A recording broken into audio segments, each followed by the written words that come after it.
Assalamualaikum grade 3. I am your online teacher and will teach you maths through these online classes. Hope that you guys are fine at your homes and safe. Grade 3, today we are going to review our previous topics. It is our review pages. These two are our review pages. So we have to revise over all the concepts that we learned in our previous lectures. Okay, जितने भी concept हमने पढ़े हैं वो सारे हम इन pages में revise करेंगे, जितना भी हमने अब तक पीछे से पढ़ लिया. Okay, so look at your first review question, that is right the fraction that is shaded.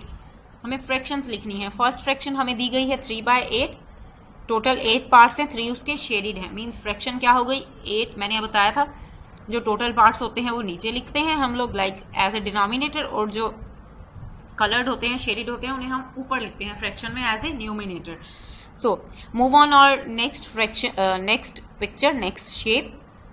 How many parts it has? 2, 3, 4 and 5. So its denominator will be 5, and what will be its numerator? 2, because there are 2 shaded parts.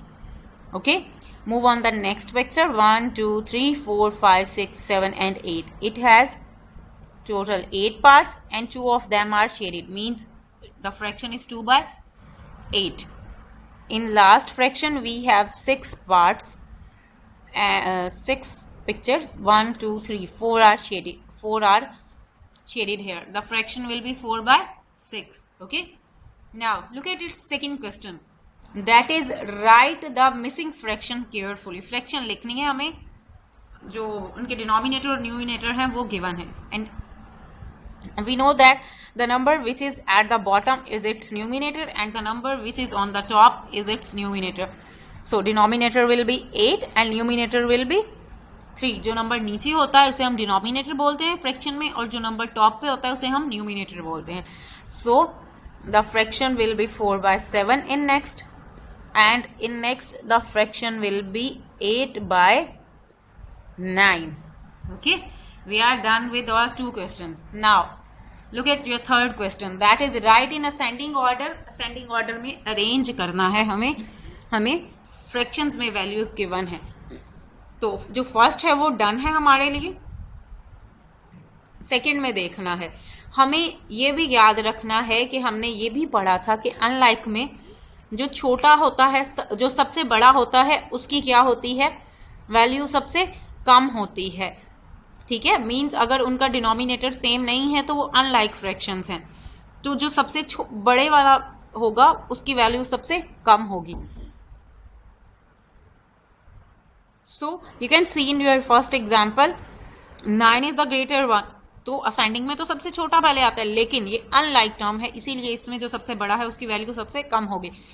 The second one is also unlike term, ये भी unlike term है. इसमें क्या होगा, सबसे पहले आ जाएगा 3/10, then उसके बाद आ जाएगा 7/10, देन आ जाएगा 3/7, देन आ जाएगा 3/5, देन लास्ट पे आ जाएगा 3/4. Okay, so we are done with our second unlike fraction. We have arranged in ascending order. Now their denominators are same, means these are like fractions. ये like fractions है. तो इनमें क्या करोगे, इनको आप उसी सीक्वेंस से करोगे. 1/7, 2/7, 5/7 एंड एट द लास्ट 6/7. इसमें ये लाइक थी इसीलिए इनको छोटे से स्टार्ट किया, ये अनलाइक थी इसीलिए बड़ी वैल्यू से स्टार्ट किया है हमने. In our next there is 2/8, 4/8, 5/8 and at the last 7/8. Now these fractions are also arranged in ascending order. Now look at the fourth question, that is arrange these in descending order or write in descending order. इन्हें descending order में लिखना है. उसके लिए हमें क्या करना है, फिर से वही हो गया अनलाइक और लाइक वाला चक्कर. अभी क्या है, ये अनलाइक है, लाइक है, तो डिनोमिनेटर सेम है. जिनके डिनोमिनेटर सेम होते हैं वो लाइक फ्रैक्शंस होती हैं. तो डिसेंडिंग में क्या होता है, सबसे बड़े वाला पहले होता है 5/6, देन 4/6, देन 3/6 एंड देन 1/6. अभी ये क्या हो गया, ये आ गया वो अनलाइक आ गया फिर से. तो अनलाइक में क्या होगा, 4/5 जो सबसे छोटा होगा उसकी वैल्यू सबसे ज्यादा होती है. Then 4/7, then 4/9, then 4/10. Okay, now look at part C. In part C there is also an unlike fraction. एक और unlike fraction है, उसको arrange करना है हमें. So 3/4, then 3/6, then 3/8, then at the last 3/10. Okay, now look at part D. In part D we have a like fraction also.